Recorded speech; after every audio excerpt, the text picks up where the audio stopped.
Okay, to get started with embroidery, which is another word for stitching, you're going to start with a square of burlap, and you'll want a water marker like a Crayola so you can draw your design.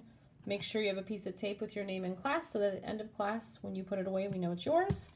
You will need a tapestry needle and a needle threader. These are found in the sewing kits. A pair of scissors, and you will also need your embroidery floss or yarn. So let's get started. I've drawn my design with marker. You can kind of see it lightly. That's the idea, is that it doesn't show up very well. So now I'm going to go ahead and get my needle threaded. Thread a needle, you need your needle. You need whatever you're threading it with, and you need one of these handy little needle threaders, which is just a Post-it note that is folded in half that conveniently fits in the eye of the needle. And the eye of the needle is that little hole right there where we put our thread or yarn through. So to thread your needle, take whatever you're threading it with, string, yarn, floss, and we're going to line it up in that sticky note. It should not poke out this end. And then you're going to pinch it shut and hold this nice and tight between your finger and your thumb. And then you're going to poke this end of the paper through the eye of the needle. Slide it on through, pinch your eye of the needle between your thumb and finger, set the paper down, and then, depending on what you're doing, you're going to make a knot at the end of your yarn or string.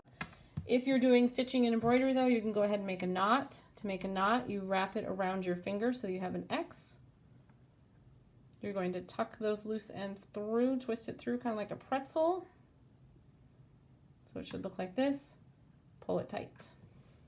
Now you're ready to work.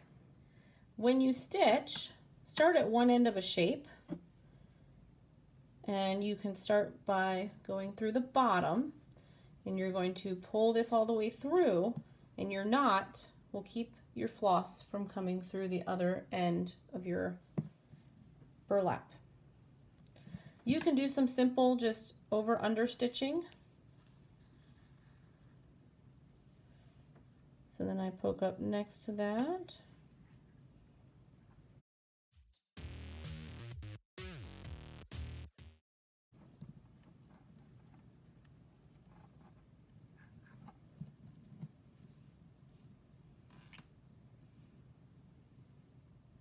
And voila, that's a faster stitch, and it will look a little bit different on the other side. This is a running stitch. So this can cover a lot more ground. Okay, so what do you do when you reach the end of your shape or you reach the end of your thread and you have not very much room left to sew? I wouldn't leave any more than, like, I don't know, a thumb's length. Otherwise you're gonna have a hard time tying your knot. So we are going to make sure that the thread is on the back side of our fabric. So I'm gonna sew one little stitch through, and then I'm going to flip this over, and I'm going to make a knot. And I think the easiest way to make a knot is to put your needle through one of those last stitches. So I've got it threaded underneath the stitch, and there should be a loop back here. This is why you don't want to leave a short amount of thread. So what I'm going to do is pull my needle through, but it helps to kind of hold your hand, maybe a finger inside this loop so you don't lose it. And then before I pull this tight, mine's twisted, so I need to untwist that. And sometimes a partner helping you with this might be really helpful for them to hold the loop while you pull it. Then what I'm going to do is cross around behind it, think like pretzel, making that X, and I pull it tight, and now I have a knot.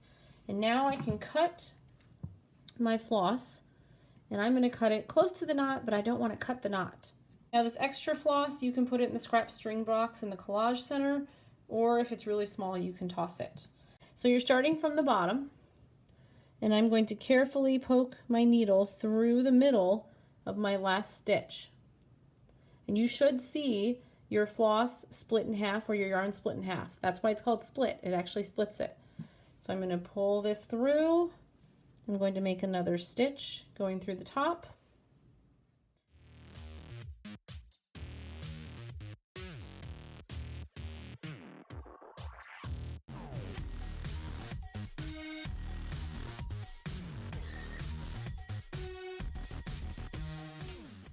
From the bottom again, so my knot's always on the back. This makes it a little bit neater and cleaner.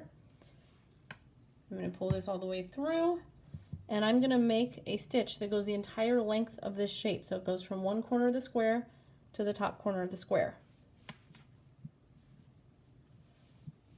Sometimes those corners get in the way, so unloop it so you don't get tangled.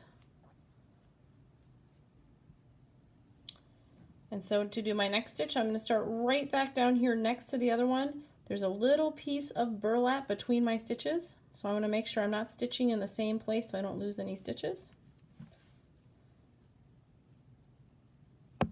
And again, I'm going to make my stitch go all the way to the end of that square.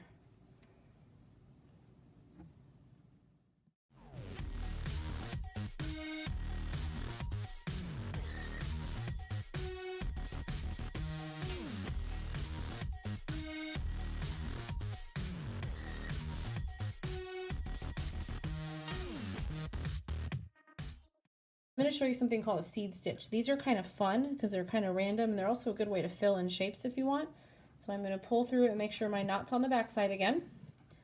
And the seed stitch, I just did, I don't know, a couple lengths of the fabric, and then make a little line. And then I'm going to poke somewhere random.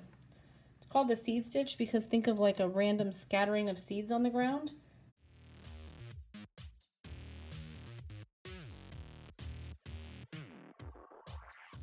Great decorative edging. It can also be used to attach two pieces of fabric together.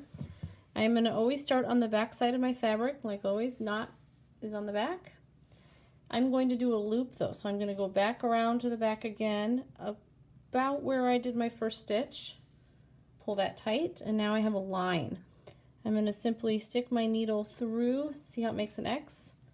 Pull that tight, and that is going to keep my thread up at the top here. Now, the important thing to remember is that these stitches need to be about the same length, and your spacing should be equal as possible. It might help you to make some dots with your marker. So I'm always coming from the back side of my fabric. And before you pull this tight, you have a loop. And you're going to put your needle through that loop. And when I pull it tight, I get the line across the top here.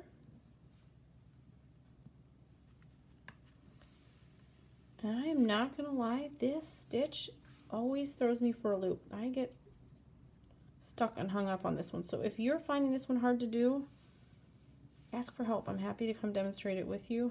Happy to help you get started. See, sometimes it looks wrong until you pull it tight. So don't jump to conclusions. If you do mess up a stitch, you can backtrack. Go back through the way your needle went. Poke it back through. You're ready to start your next stitch.